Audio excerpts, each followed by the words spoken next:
Top 10 news in India. आज की 10 बड़ी खबरें। 2 नवंबर 2025 की 10 सबसे अहम खबरें जो पूरे देश में चर्चा का विषय बनी हुई हैं। पहली खबर, राष्ट्रीय सुरक्षा पर अमित शाह का बयान। गृह मंत्री अमित शाह ने आज एक बड़ा बयान दिया है। उन्होंने कहा है कि पिछली सरकारों ने अपने राजनीतिक हितों के लिए देश की सुरक्षा से समझौता किया था। अमित शाह ने कहा कि मोदी सरकार ने राष्ट्रीय सुरक्षा को सर्वोच्च प्राथमिकता दी है और अब देश की सीमाएं पहले से कहीं अधिक सुरक्षित हैं। उन्होंने यह भी कहा कि भारत आज आतंकवाद के खिलाफ दुनिया का सबसे मजबूत और निर्णायक देश बन चुका है।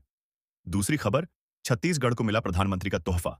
आज छत्तीसगढ़ स्थापना दिवस के मौके पर प्रधानमंत्री नरेंद्र मोदी ने राज्य को 14,260 करोड़ रुपए की नई विकास परियोजनाओं की सौगात दी। उन्होंने नया छत्तीसगढ़ विधानसभा भवन भी राष्ट्र को समर्पित किया। प्रधानमंत्री ने कहा कि छत्तीसगढ़ आने वाले वर्षों में विकास का एक नया मॉडल बनेगा और यहां के युवाओं को रोजगार और शिक्षा के नए अवसर मिलेंगे।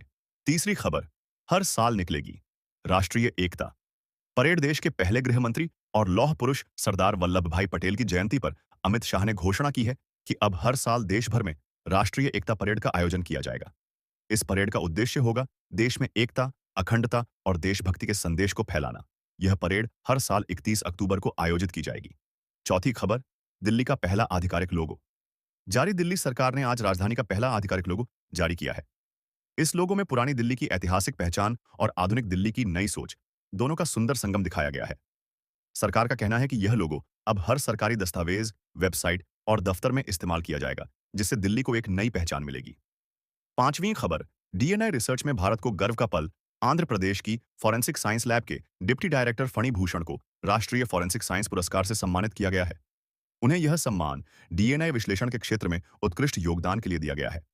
फणी भूषण ने सैकड़ों अपराध मामलों को सुलझाने में महत्वपूर्ण भूमिका निभाई है और अब उनका नाम देश के शीर्ष वैज्ञानिकों में गिना जा रहा है। छठी खबर, दिल्ली में पुरानी गाड़ियों पर रोक। दिल्ली सरकार ने बड़ा कदम उठाया है। अब 2015 से पहले पंजीकृत सभी व्यावसायिक मालवाहक वाहन राजधानी दिल्ली में प्रवेश नहीं कर सकेंगे। यह फैसला प्रदूषण को रोकने के लिए लिया गया है। सरकार का कहना है कि सर्दियों में बढ़ते स्मॉग और धुएं को रोकना अब जरूरी है। अगर कोई पुराना ट्रक या वैन नियम तोड़ता है तो उस पर भारी जुर्माना लगाया जाएगा।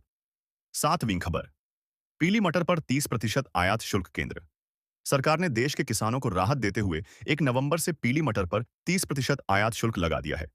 इससे भारत के स्थानीय किसान जो दालें उगाते हैं, उन्हें विदेशी सस्ते आयात से नुकसान नहीं होगा।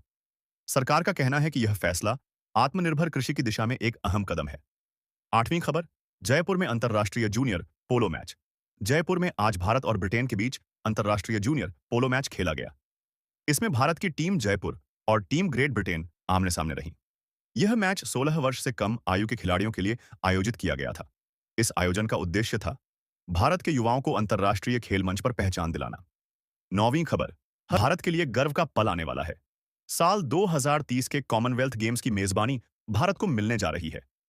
रिपोर्ट्स के अनुसार यह प्रस्ताव अब लगभग पक्का हो चुका है और अगले महीने इसकी औपचारिक घोषणा हो सकती है। इस ऐतिहासिक अवसर के साथ भारत न सिर्फ खेल जगत में बल्कि अंतर्राष्ट्रीय आयोजनों में भी अपनी नई पहचान बनाने जा रहा है। विशेषज्ञों का मानना है कि इससे देश के स्पोर्ट्स, इंफ्रास्ट्रक्चर, पर्यटन और युवाओं के अवसरों में भारी बढ़ोतरी होगी। अगर यह फैसला आधिकारिक रूप से मंजूर हो जाता है तो यह भारत के लिए एक बड़ा सम्मान होगा और शायद यही रास्ता 2036 के ओलंपिक आयोजन की ओर भी ले जाए। 10वीं खबर, इंडिगो ने दिल्ली गुआंगझो चीन के बीच रोजाना फ्लाइट्स शुरू करने का फैसला किया है। यह सेवा 10 नवंबर 2025 से शुरू होगी।